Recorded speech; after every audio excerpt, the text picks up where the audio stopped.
Welcome to Building the Future. I'm your host, Kevin Horick.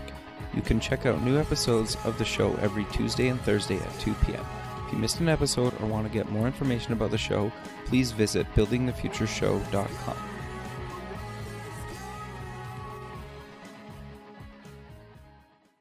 SoupX, the Startup Expo, North America's premier startup conference, is March 6th and 7th, 2017, in sunny Fort Lauderdale, Florida. Affordably priced, SoupX is a 2-day international conference featuring workshops, panels, speeches, a $50,000 startup competition, and over 100 exhibitors. For more information, go to sup-x.org. Welcome back to the show. Today we have David Finkelstein. He's the co-founder and CEO at BDEX. David, welcome to the show. Thank you very much. Yeah, I'm excited to have you on the show. What you're doing is really interesting. But maybe before we kind of get into that, let's get to know you a little bit better and start off with where you grew up. Sure, absolutely. So background, let's think. I grew up in a small town called Ramsey, New Jersey. Okay. And so not much going on there. It's just a small town, but it was nice, and my father owned a business, so that's kind of how I became an entrepreneur. It was sort of embedded in me from the day I was born. Okay, so did you ever work at that business? I did. It wasn't fun. I made photocopies and things like that. Okay, so were these kind of in your teenage years, or when did you end up working for him? Yeah, so I worked for him for a number of years. So yeah, I started out real early working on simple things like making photocopies of huge proposals that he was sending out, and then eventually worked my way once I started learning how to work on a computer. I actually did a little programming for him and created some programs to track some stuff for him. Of course, this is many years ago, probably in the late 80s.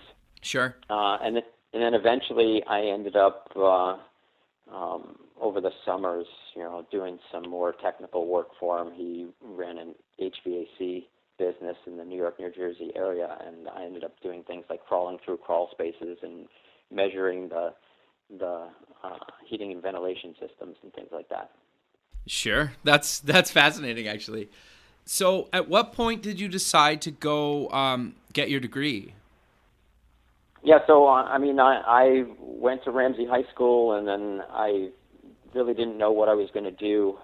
I went to college at Rochester Institute of Technology, and I thought I was going to get into something called imaging science, which was like I studied lasers and holography, actually, and did a thesis for DuPont on head-up displays using some holographic film from DuPont. Okay, very cool. That sounds awesome. Yeah, it was fun. It was fun playing with lasers and stuff, but Sure. I quickly learned after I got out of college that it was pretty hard to find a job doing that kind of thing. There was, a very limited number of places you could work, but luckily I had built up a good basis of computer skills as well. Okay, so you got out of college. What did you end up doing then? I spent 6 months working for a small computing company in their IT department, and I immediately knew that wasn't for me. Okay. And 6 months later, I ended up starting my first business with my supervisor at the time, and we started an internet service provider in the New York, New Jersey area. Wow. So how long did you do that for? Yeah, so we built that up, one of the first ISPs in the area, and sold that company. We built it up in 94, sold it in 2000, so we ran it for about 6 years. Okay. So you sold it. What did you end up doing after that? I sold it to a company called U.S. Cable Corporation. Okay. At the time, I think they were about the 13th largest cable company in the U.S., and I ran their internet division for exactly 1 year. Okay. And crazy. Sorry, go ahead. It was sort of a crazy story. That was exactly 1 year on the morning of the 9/11 terrorist attack. I was sitting in the office of the CEO of U.S. Cable, and he was telling me that he was letting me go and about 30% of our staff. Okay. And someone comes running into our office and saying what they saw on TV. And it was sort of a bittersweet day for me because I was sort of stuck there working for someone else for a year, so I was ecstatic when he told me he was letting me go. And I was like, this is awesome. And I couldn't get out of his office fast enough. And he's like, well, do you want to talk to the staff and all that stuff? I'm like, let me get out of here. This is amazing. And this is the best day of my life. After selling my company and then working for him for a year, I was more than happy to leave. But it was a bittersweet day, obviously. Yeah, sure. No, that's interesting. So, okay, so you get let go. You're happy about this. Take some time off. Kind of walk me through, what did you end up doing next? Yeah, I guess I ended up spending about 9 months just sort of finding myself and figuring out what I wanted to do next. Okay.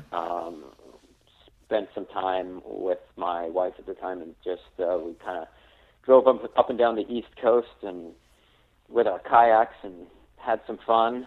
And but eventually I realized I got to do something else. So I ended up teaming up with someone who was my very first employee from my ISP business, and he and I started an internet advertising platform called Contextuads. Okay. And so, sorry, go ahead. Yeah, I was just going to say we worked on that and ran that for about 10 years as well. Okay, and then did you sell that off, or did that kind of transition into BDEX? That's exactly what happened. It transitioned into BDEX, and we were running this sort of contextual and behavioral ad targeting platform, and it had some very successful years. And then we started to get in sort of a rut where there were so many other companies providing ad targeting platforms that it just became, we realized that the technology had become commoditized. Okay. And we saw that the real value of what we were providing was in the data that we had collected.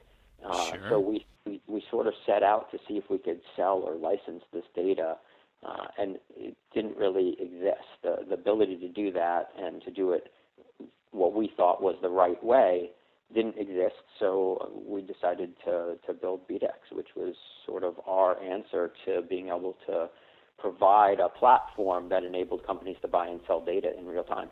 Okay. So, yeah, you just kind of gave a quick overview of what BDEX is, but let's maybe dive a little bit deeper into kind of exactly what you guys do now. Absolutely. So now we are essentially the largest data exchange platform in the U.S. Okay. What that means is, people think of data and they think, you can buy data in lots of places, and there's lots of companies collecting data, and there's lots of what we call brokers and aggregators in the marketplace today. What we set out to do is sort of be the solution that enables companies to exchange data in real time, because the biggest problem in the industry was that lots of people were collecting data, and then by the time the data got used, it really was old. There was no real way to use the data in real time. You collect a lot of data, and then you hand it off to an aggregator or a broker or a DMP, and then that data gets sold. And in the entire process, there's often days, weeks, or even months between the time where the data is collected and the data gets used or sold. So we sought out to close that gap to literally seconds. Okay. And now, sort of in the same way that you can buy and sell stocks in real time, yeah, and transactions happen instantly, you can do that with data through our platform as well. And we literally have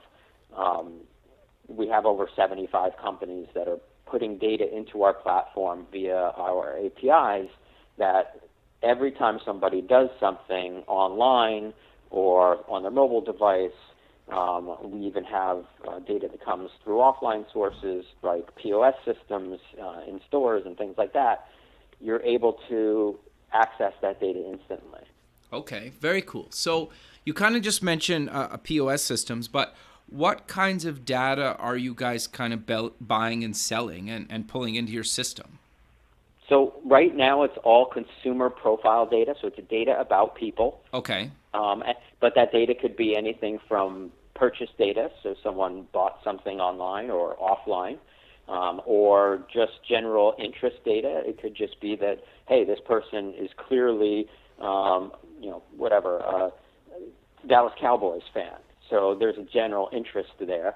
And then there's different types of data like intent data. So we look for intent signals that say, hey, this person might be in the market for a new car. This person might be in the market to sell their home, looking for insurance or whatever it is. So it's all these different types of signals that are coming into the platform. Okay, interesting. So if I'm like, let's maybe walk through a couple scenarios. So if I'm buying data, and kind of to use some of your examples, whether I'm looking to buy a house or a car or something, what do I do with this data that I buy, or is it kind of up to me? Well, it's certainly up to you. You can do whatever you want with it. But for example, I mean, we work with some pretty big clients, like Macy's, for example. So Okay. A company like Macy's, obviously, there's certain information that they're looking for. They may be looking for people that shop for different types of products, or people that shop at a competitor's site, or something like that, or they just might be looking for the type of person that is likely to buy a specific product, whatever it is. We're able to help them identify that with the signals that they're able to see through our platform, and then target that user with the right marketing campaign. So it might be an ad that you see online or on your mobile device, but it could also be an email that you receive. It could also be something like a flyer you received in your mailbox at home. Okay. And we're able to help identify who is the most likely customer for specific products, so now they can be much more targeted in the way that they market those products and services. Okay, and then when you're like, for me, for example, in your Macy's example, so you say like, I don't know, like I'm looking or I shop at this competitor sometimes, but Macy's carries this product. You'd potentially send me like an email or some sort of physical marketing campaign to my house, or kind of, am I understanding that correctly? Yeah, absolutely. I mean, we don't do the mailing or anything like that. That's something that Macy's would do. We just provide the data signals, so we're able to identify it and say, hey, here's Kevin. He's shopped at Nordstrom recently, Sure. and he's often buying these types of products.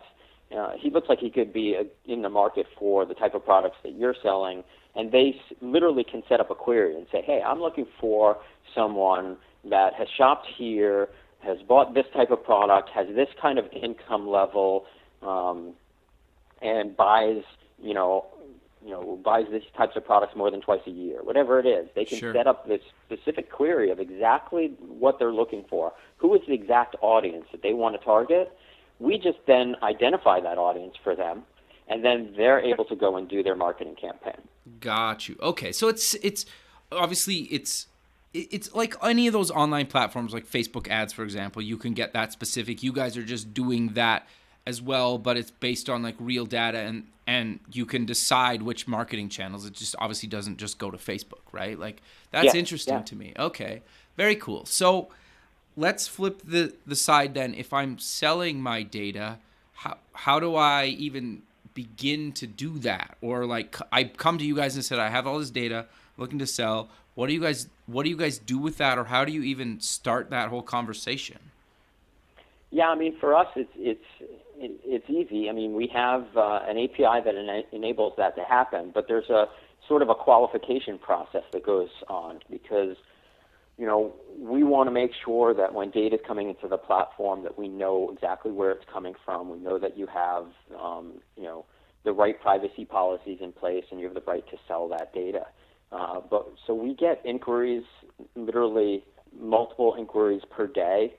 If we accepted everybody that sold data into the platform, we probably would have 1,000 data sellers in the platform. But we're actually pretty picky.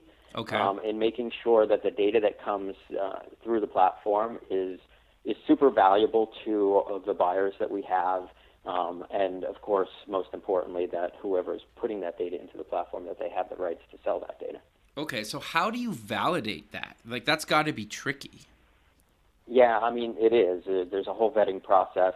Obviously, we go through a review process of each company's privacy policies, their licensing, and things like that. Because a lot of times people will come to us and say, yeah, I have this data. I bought it from Experian, and now I want to sell it on your platform. But they don't have the licensing rights to do that. They have the licensing right to use it, but not necessarily to sell it. So, we have to go through that whole process, sort of a legal process, just to make sure that the companies that are selling data on our platform have the right to sell that data. And then there's a whole other element with respect to data quality that we really haven't even discussed yet, where we built algorithms into the platform to measure the quality of the data that's coming through the platform to make sure that anyone that's buying data is able to, is confident in the quality that we're providing to them as well. Okay, so do you validate that data quality before you even get them into the platform? Like, obviously you'd have to maybe get them into the platform, but then before that kind of goes live to the people that are looking to buy that data, you'd have to run a bunch of queries and tests on it, or how does that work? Yeah, it's sort of proprietary, obviously. Okay, sure. We do have our own process for qualifying the data before it goes in, but we also have algorithms built into platform that check on the quality of the data in real time, so that we can always sort of monitor the quality of the data coming in, and then it's all tied into how the data is used as well. So we have clients that are, through our platform, are able to track, their own ROI through conversion tracking. So every time you buy data, you're actually able to trigger back into the platform that it was valuable, it generated conversions for you. So some of that is tied into how we track the quality as well. Okay, so I'm going to take a guess at here, like, again, myself as the example. So Macy's sends me something in the direct mail, something or other. I go to Macy's and buy the item that was promoted to me in that direct mail. Does that get tracked back into your system? Because absolutely. Okay. We absolutely can track that. So, for example, if they sent you a coupon in the mail and you go in and you use that coupon, they're able to then send a signal back to us that says, hey, this coupon was used. We track it back into the platform relative to a data purchase that they made. And now they're able to see that data that they purchased on that audience of users generated a specific ROI and worked for them. Sure, because I think that's the hard part, right, is when you go from kind of the digital to the physical back to validating that the physical actually happened, right? Yeah, and nobody's really ever done that before. Sure. Especially with data. I mean, everybody's doing it with respect to advertising. You can go and you can create an ad campaign on Google AdWords, for example, and you can see how many people click through, and you can track that to how many people bought something on your website, so you can see your ROI. But how do you really know what when you're talking about a platform like this? How do you really know the data that you bought and how it generates an ROI? And we're able to do that. So, yeah, and that's what I find kind of fascinating about your platform. So just for the listener and even myself, out of curiosity, is there another good example of that kind of like using your tool to get in front of an audience and then sending them something and then them actually going out and kind of doing whatever you guys target? Because you could potentially use this for almost anything. Yeah, absolutely. I mean, we have customers that are doing it with email marketing campaigns. Sure. Where they'll we'll help them identify an audience that is likely to respond to their email. They send out an email, and we've seen easily 3 to 4 times increased consumer engagement on those emails using this method. So email marketing, it works really well. Obviously, display advertising and mobile advertising, we're doing it with a number of partners and companies that are using it for that as well. And the lift that we're able to get for them is significant because we're able to find the exact audience that's in the market for their product or service at that time instead of, relying on data that was collected, 30 days ago or more. Oh, so it's that current, like it's within the last month you can get that specific? Oh, it's to the minute. And so I have some customers, for example, that send out daily email. Okay. Based on data that we have when they're looking for people that are searching for a new job. Oh. And when is the best time to reach somebody? You want to reach them right when they're searching for a new job. If you wait 30 days, then maybe you lost that opportunity. Sure. But we literally have that data coming in real time, and then this company would run an email campaign every day and that basically is tied to the data of the people that showed an intent for searching for a new job over the last 24 hours. Gotcha. So when they send that email, it's the lift is incredible because somehow these people are getting an email that's 100% related to what's going on in their life right at that moment. Sure. And that stuff's always kind of fascinating to me, right? Because whether you like it or not, like when you're online, there's so much stuff happening that you don't even really know about. And that's kind of fascinating to me that you can get that detailed and that targeted.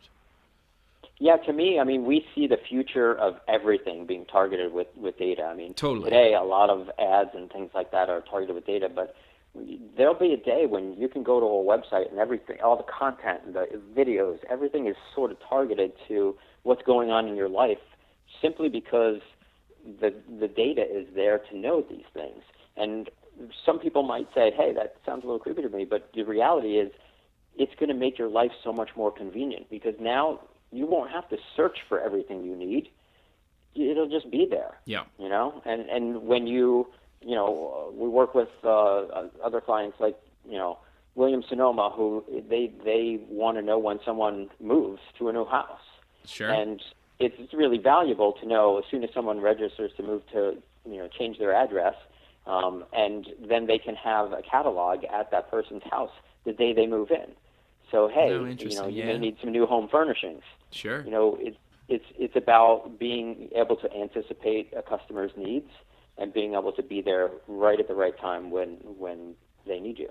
Sure. And I think like just the people listening to this episode, if this freaks them out a little bit, it's already happening to them and they don't even know. Because like, for example, like I work at a ventures firm, and so we're building software all the time, and we're building a lot of times kind of like to your point where there's certain blocks on sites that you visit that are targeted to you without you even knowing. And I'll give you an example.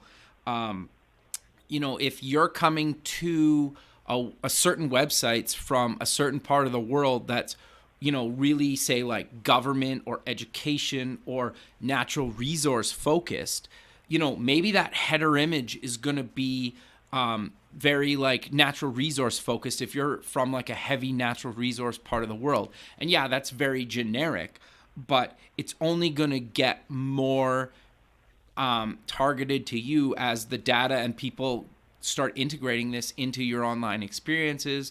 And Google's already doing this. Like most of their ads that you see are so relevant to you in your daily life, or as you're on Facebook, or in your guys' cases, like kind of in the physical space as well, right? And so it's already happening.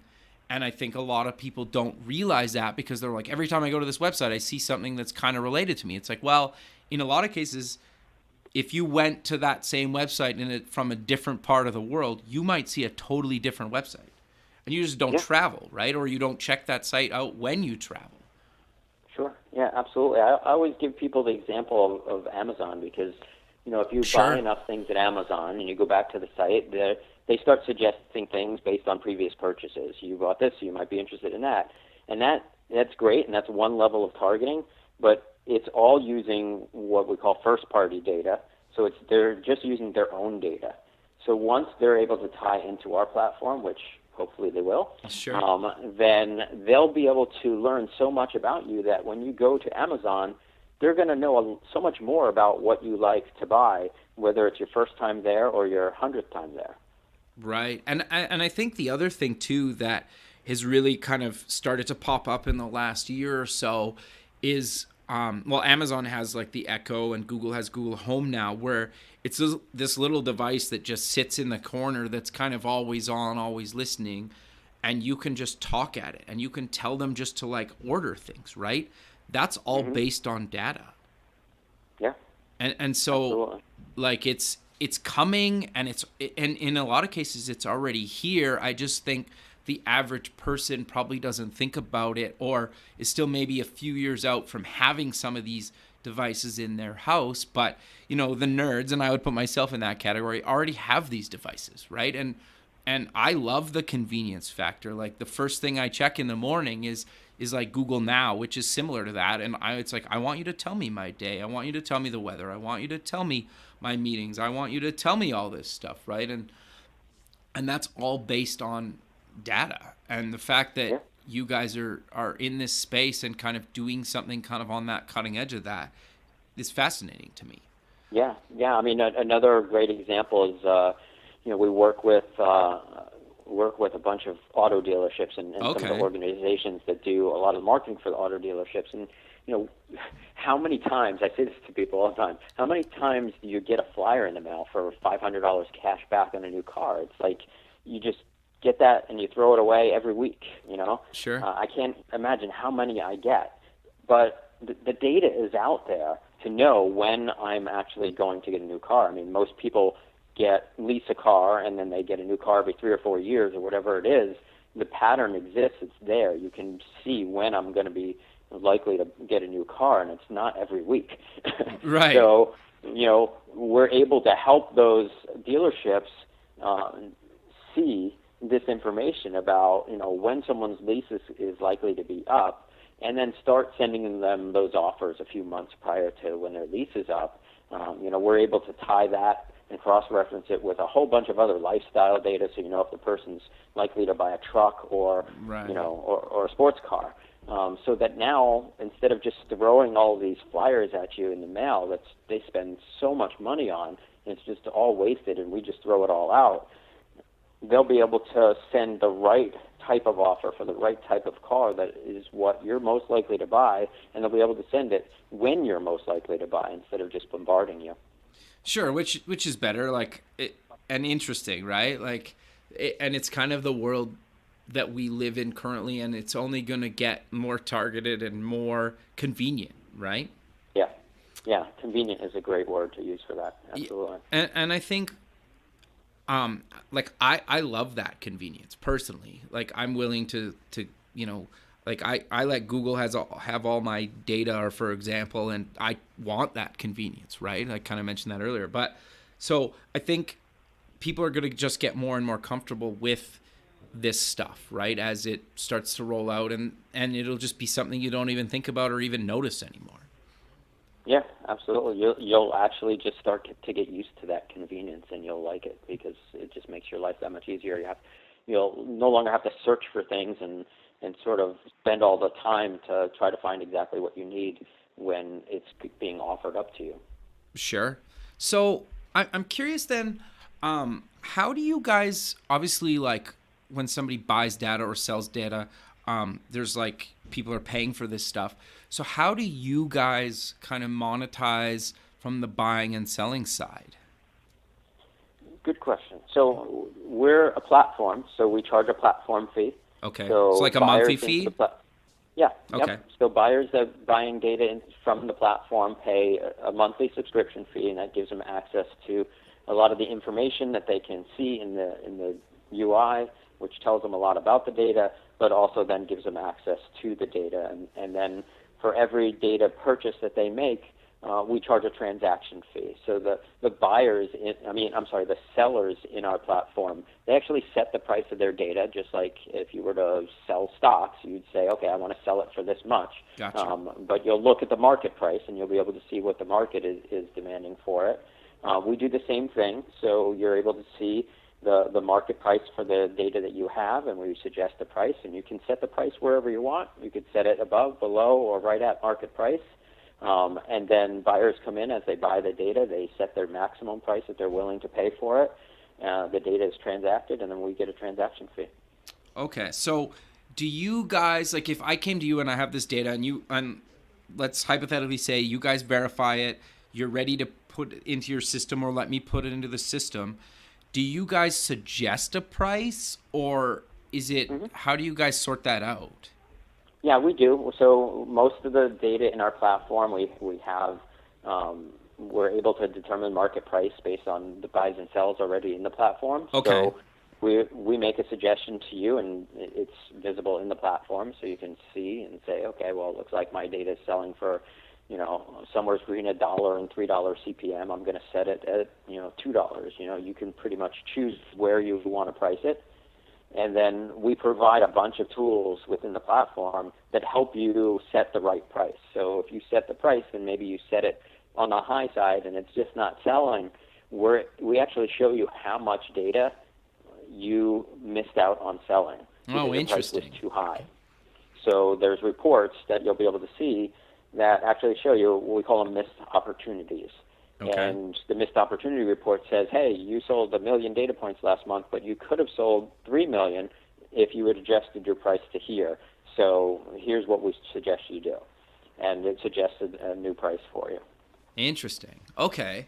So kind of walk me through some of the other kind of features of the platform, kind of from the buyer or seller side. Okay, so we have the same, interestingly enough, we have the same feature on the buy side, so the buyers can see missed opportunities. So, for example, if a buyer sets their price too low and they bought 1 million data points and they could have bought 3 million, we're able to suggest to them, hey, you need to set your price a little higher in order to get the data that's available on the market. So the tools exist on both ends to really help find the market price. So that's one thing of importance. And we talked about data quality and how we track data quality. So we also have a feature that it's not fully launched yet, but we're in the process of collecting a lot of quality data, quality scoring data in the platform. And once we have enough quality score data, we'll be turning on a feature that actually enables people to choose the quality level of the data that they want to purchase. So when you're buying and you're able to say, hey, I want this data point, I want that data point, and I'm trying to find users that are interested in my product, but I want to make sure that they have a quality score of 8 or above out of 10, you'll actually be able to limit your data purchase based on the quality score as well. So we think that's an important feature that is evolving.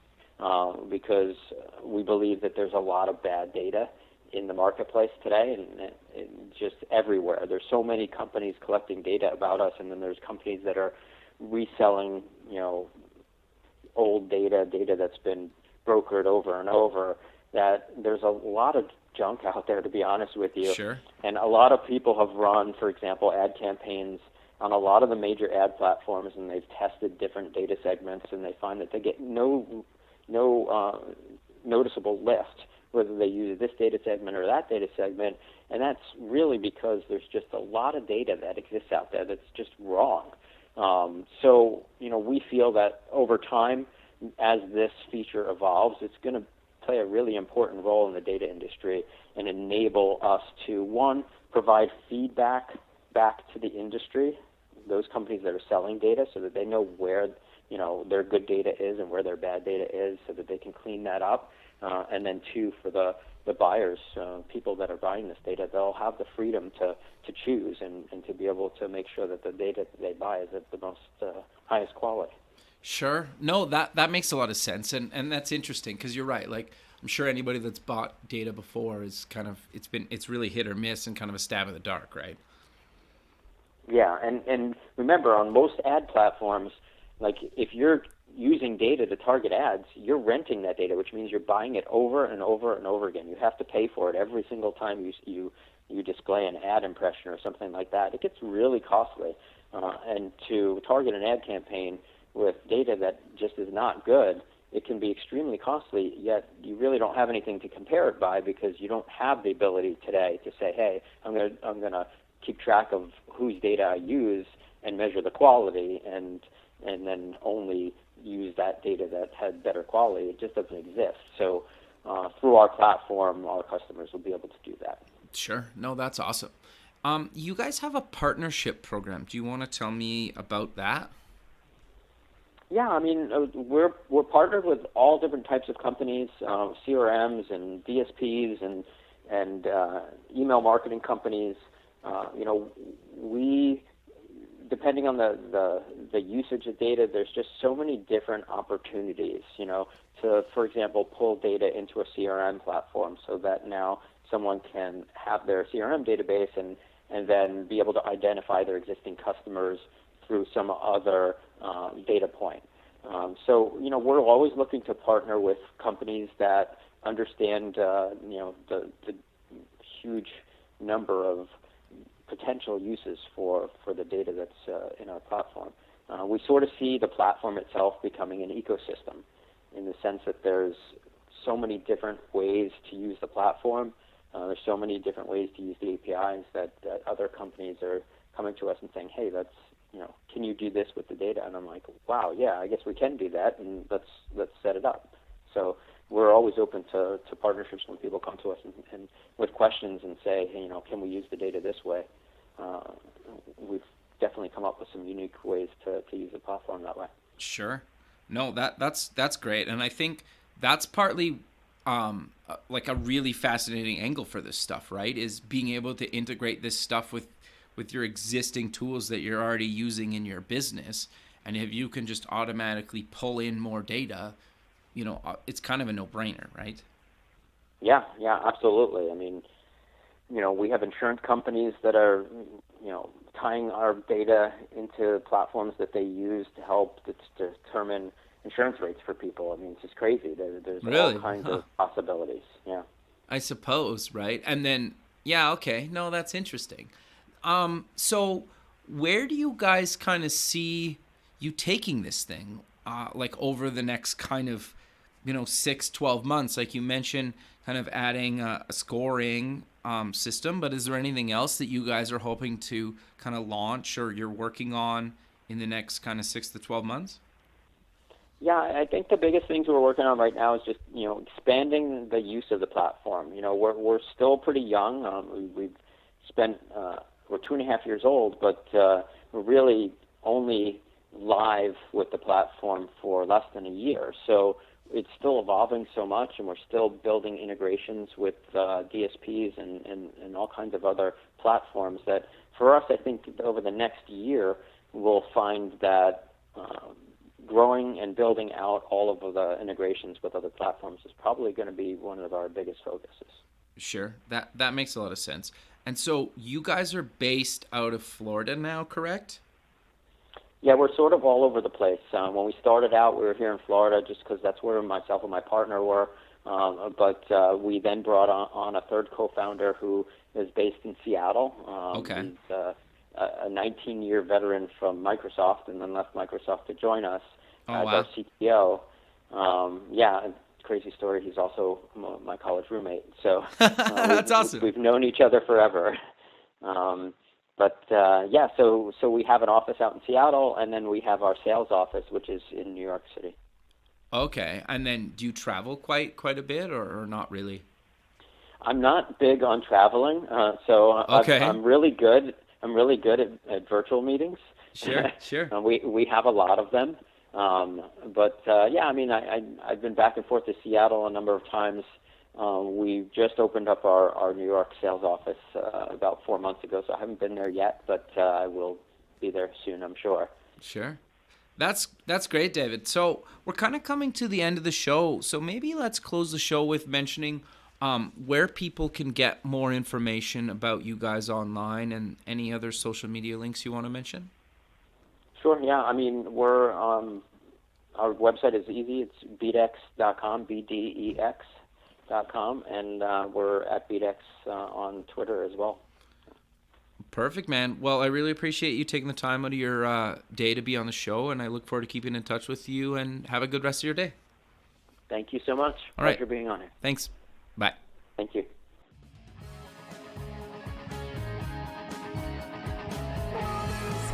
Thanks for listening. The music for the show was done by Electric Mantra. You can check them out at electricmantra.com. And keep building the future.